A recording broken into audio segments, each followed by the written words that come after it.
സംസ്ഥാനത്ത് ഇതുവരെ പെയ്ത മഴയുടെ ദുരിതങ്ങൾ കെടുതികളൊന്നും അടങ്ങിയിട്ടില്ല. അതിനു മുൻപ് തന്നെ കാലവർഷം ഇന്ന് എത്തിയേക്കുമെന്നുള്ള വാർത്തകൾ കൂടിയാണ്. ഒറ്റപ്പെട്ട ശക്തമായ മഴയ്ക്കുള്ള സാധ്യത മുൻനിർത്തി തിരുവനന്തപുരം മുതൽ കോഴിക്കോട് വരെയുള്ള 11 ജില്ലകളിൽ യെല്ലോ അലർട്ടാണ് നൽകിയിരിക്കുന്നത്. തിരുവനന്തപുരത്തും എറണാകുളത്തും താഴ്ന്ന പ്രദേശങ്ങളിൽ നിന്ന് വെള്ളം ഇറങ്ങി തുടങ്ങി. വീടുകളിലടക്കം വെള്ളം കയറിയതിനാൽ നിരവധി ആളുകളെ ദുരിതാശ്വാസ ക്യാമ്പുകളിലേക്ക് മാറ്റിയിരുന്നു. ഹരിമോഹനുണ്ട് വിവരങ്ങൾ നൽകാനായി തിരുവനന്തപുരത്ത് നിന്ന്. ഹരി, കഴിഞ്ഞ ദിവസങ്ങളിലൊക്കെ നമ്മൾ കണ്ടതാണ് താഴ്ന്ന പ്രദേശങ്ങളിലൊക്കെ വെള്ളം കയറി നിരവധി ആളുകൾ ബുദ്ധിമുട്ടുന്നത്. ഒപ്പം തന്നെ നിരവധി ദുരിതാശ്വാസ ക്യാമ്പുകൾ തുറന്ന ആളുകളെ അങ്ങോട്ട് മാറ്റിപ്പാർപ്പിക്കേണ്ട സാഹചര്യം ഇപ്പോൾ കാലവർഷമൊക്കെ എത്തുന്നു എന്നുള്ള വാർത്ത കൂടി ആശങ്കയോടെ തന്നെ കേൾക്കേണ്ടിയിരിക്കുന്നു. നിലവിൽ താഴ്ന്ന പ്രദേശങ്ങളിൽ നിന്ന് വെള്ളം കുറഞ്ഞിട്ടുണ്ടോ?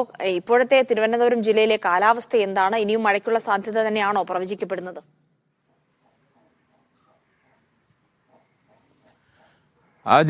ജിൽസി പറഞ്ഞതുപോലെ തന്നെ ഇന്നലെ വലിയ തോതിൽ തന്നെ വെള്ളക്കെട്ടുണ്ടായിരുന്നു തിരുവനന്തപുരം നഗരത്തിൽ. പ്രത്യേകിച്ച് ഈ താഴ്ന്ന പ്രദേശങ്ങളിലൊക്കെ തന്നെ കാര്യമായ രീതിയിൽ വെള്ളം കയറിയിരുന്നു.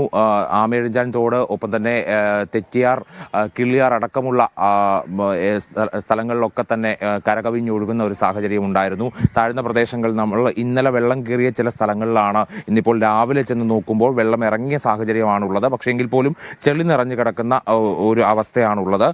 പ്രത്യേകിച്ച് വട്ടിയൂർക്കാവ് വയലിക്കട മേഖലയിലൊക്കെ തന്നെ ഇന്നലെ വ്യാപകമായി, അതായത് ഞാൻ ഇന്നലെ നിൽക്കുന്ന ഈ സ്ഥലത്തൊക്കെ തന്നെ അരയൊപ്പം വെള്ളമുണ്ടായിരുന്ന ഒരു സാഹചര്യമാണ്. പക്ഷേ ഇന്ന് രാവിലെ അവസ്ഥ കുറച്ച് ഭേദപ്പെട്ടതാണ് എന്ന് പറയേണ്ടി വരും. കാരണം മഴയില്ല, ഇന്നലെ രാത്രിയിലും മഴ കാര്യമായി പെയ്തില്ല.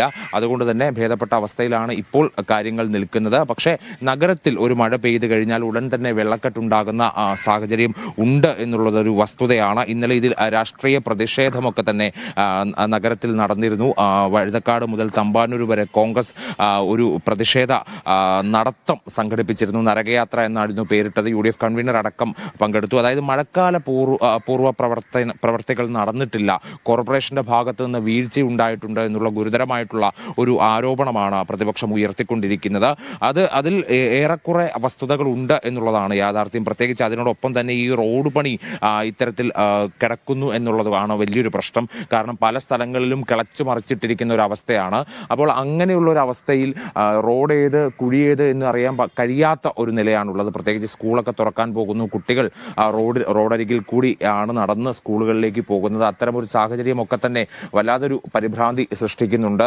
അപ്പോൾ എത്രയും വേഗത്തിൽ ആ പണികൾ പൂർത്തിയാക്കുക എന്നുള്ളതാണ് ഈ ഒരു സാഹചര്യത്തിൽ നിന്ന് തിരുവനന്തപുരം നഗരത്തെ മോചിപ്പിക്കാനുള്ള ഒരു മാർഗം. ഇതിനിടയിലാണ് ഇത്തരത്തിൽ ഈ തോടുകളും പുഴകളും ഒക്കെ തന്നെ കവിഞ്ഞൊഴുകി ഒരു അപകടമുണ്ടാക്കുന്ന സാഹചര്യം ഒക്കെ തന്നെ നിലവിലുള്ളത്. നമ്മളിപ്പോൾ ദൃശ്യങ്ങളിൽ കാണുന്നത് ഇന്നലെ രാത്രിയിലൊക്കെ തന്നെ വലിയ തോതിൽ വെള്ളം കയറിയ വീടുകളാണ്. ഇന്നിപ്പോൾ രാവിലെ ക്ലീനിങ് പരിപാടിയിലാണ്. ചേച്ചി, ക്ലീൻ ചെയ്ത് കഴിഞ്ഞു? ഒന്നും ചെയ്തില്ല മോനെ. അലമാരക്കകത്ത് വെള്ളം നിറഞ്ഞ് കയറി, അതിനകത്തിരുന്ന തുണികൾ വെള്ളത്തിലായിപ്പോയി. എല്ലാം വെള്ളം കൊണ്ട് നിറഞ്ഞു.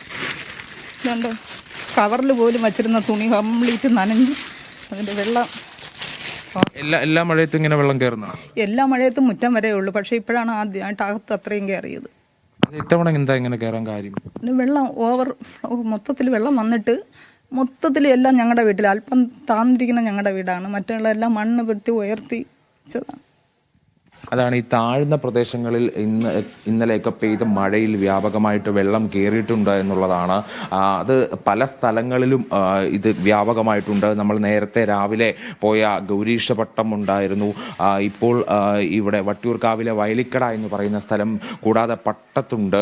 അപ്പോൾ ഇത്തരത്തിലുള്ള താഴ്ന്ന പ്രദേശങ്ങളിലെല്ലാം തന്നെ കാര്യമായി ഇന്നലെ രാത്രിയിലൊക്കെ തന്നെ വെള്ളം കയറി. ചാല മാർക്കറ്റിൽ കാര്യമായി വെള്ളം കയറിയിട്ടുണ്ടായിരുന്നു. കടകളിലൊക്കെ കയറുന്ന ഒരവസ്ഥ.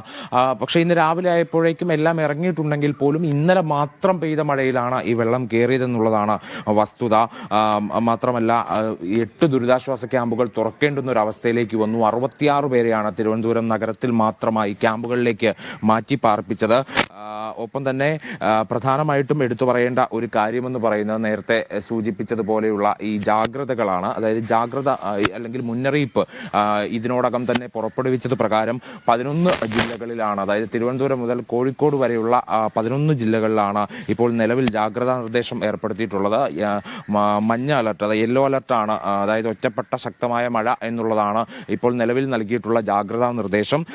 ഒപ്പം തന്നെ ഉയർന്ന തിരമാലയ്ക്കും കടലാക്രമണത്തിനും ഒക്കെ തന്നെ സാധ്യതയുണ്ട്. അതാണ് ഈ തെക്കൻ കേരള തീരത്ത് നിന്നും ലക്ഷദ്വീപ് തീരത്ത് നിന്നുമൊക്കെ തന്നെ മത്സ്യബന്ധനത്തിന് വിലക്ക് ഏർപ്പെടുത്തിയിട്ടുള്ളത്. അപ്പോൾ ഇത്തരത്തിൽ ജാഗ്രതാ നിർദ്ദേശങ്ങൾ വരും മണിക്കൂറുകളിൽ മാറാനുള്ള സാധ്യത കൂടി കാണുന്നുണ്ട്. അതിനോടൊപ്പം തന്നെ ഈ 6 ദിവസം കൂടി മഴ ശക്തി പ്രാപിക്കും എന്നുള്ളത് അല്ലെങ്കിൽ നിലനിൽക്കും എന്ന് പറയുന്ന ഒരു മുന്നറിയിപ്പ് ഉള്ളതുകൊണ്ട് തന്നെ കടുത്ത ജാഗ്രതാ നിർദ്ദേശം ഈ താഴ്ന്ന പ്രദേശങ്ങളിലുള്ള ആളുകൾക്ക് ജില്ലാ ഭരണകൂടം നൽകിയിട്ടുമുണ്ട്. പ്രത്യേകിച്ച് ഒറ്റ മഴയത്ത് വീടുകളിൽ വെള്ളം കയറുന്ന കാഴ്ചകൾ കാണുന്നു, കടകളിലേക്ക് വെള്ളം കയറുന്ന കാഴ്ചകൾ ഉണ്ടാകുന്നു, പുഴകൾ കരകവിഞ്ഞൊഴുകുന്നു. പ്രത്യേകിച്ച് റോഡുകളിലെ ഈ നിർമ്മാണം, ഞാൻ നേരത്തെ പറഞ്ഞതുപോലെ അത്തരം നിർമ്മാണങ്ങൾ അപകടാവസ്ഥയിലേക്ക് കാര്യങ്ങൾ കൊണ്ടെത്തിക്കുന്നു. അപ്പോൾ അതുകൊണ്ട് തന്നെ ഈ മഴ 6 ദിവസത്തേക്കെങ്കിലും ജാഗ്രത പാലിക്കുക എന്നുള്ളതാണ് ചെയ്യാൻ കഴിയുക. പ്രത്യേകിച്ച് ഇന്നലെ തിരുവനന്തപുരത്തൊക്കെ തന്നെ ഒരാൾ മരിക്കുന്ന ഒരു സാഹചര്യമൊക്കെ തന്നെ ഉണ്ടായിരുന്നു. വിഴിഞ്ഞം ബുക്കോല ഭാഗത്ത് ബൈക്ക് തെന്നി വീണ് മരിക്കുന്ന ഒരു സാഹചര്യം. സംസ്ഥാനത്തൊട്ടാകെ ഇത്തരത്തിലുള്ള അപകട മരണങ്ങൾ ഇന്നലെ റിപ്പോർട്ട് ചെയ്യുന്ന ഒരു സാഹചര്യം കൂടി ഉണ്ടായി. അപ്പോൾ എന്തായാലും വരും മണിക്കൂറുകളിൽ ജാഗ്രതാ നിർദ്ദേശങ്ങളിൽ മാറ്റം വരും എന്നുള്ളതാണ് ജിൽസി പ്രതീക്ഷിക്കുന്നത്. തീർച്ചയായും ഹരി, ഇന്നിപ്പോൾ 11 ജില്ലകളിൽ യെല്ലോ അലേർട്ട്, ഒറ്റപ്പെട്ട ശക്തമായ മഴയ്ക്കുള്ള ജാഗ്രതയാണ് നൽകിയിരിക്കുന്നത്. പക്ഷെ 10 മണിയോടുകൂടെ തന്നെ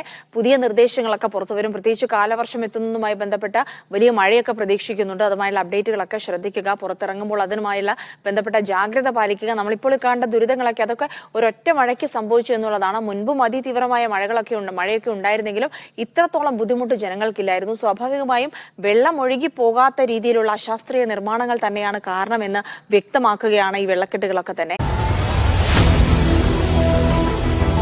എണ്ണിപ്പറയും ഓരോ വോട്ടും. June 4 media 1-നൊപ്പം.